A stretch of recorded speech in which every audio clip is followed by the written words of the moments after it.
Hi guys. So, ayun na nga.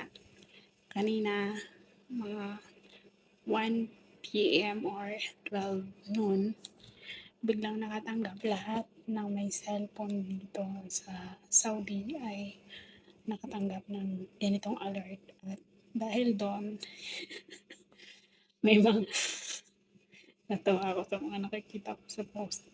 May mga syakalang taranta, napaso, nagganda,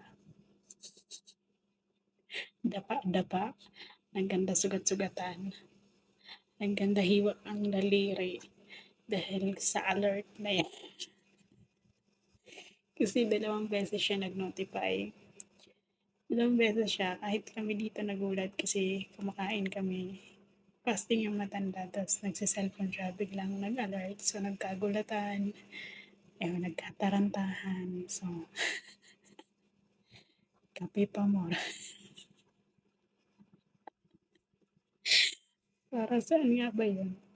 Well, test lang po yan. Alert test ng system ng KSA. So, hindi ko alam kung bakit trinay nila yan kasi nung kasagsagan ng war, wala naman ganong nangyari. May mga alert pero hindi naman ganon. Pero ngayon, yan, may biglang alert na nangyayari. So, may nagkanda dapa-dapa, may nagkanda paso-paso. So, ayun yung resulta.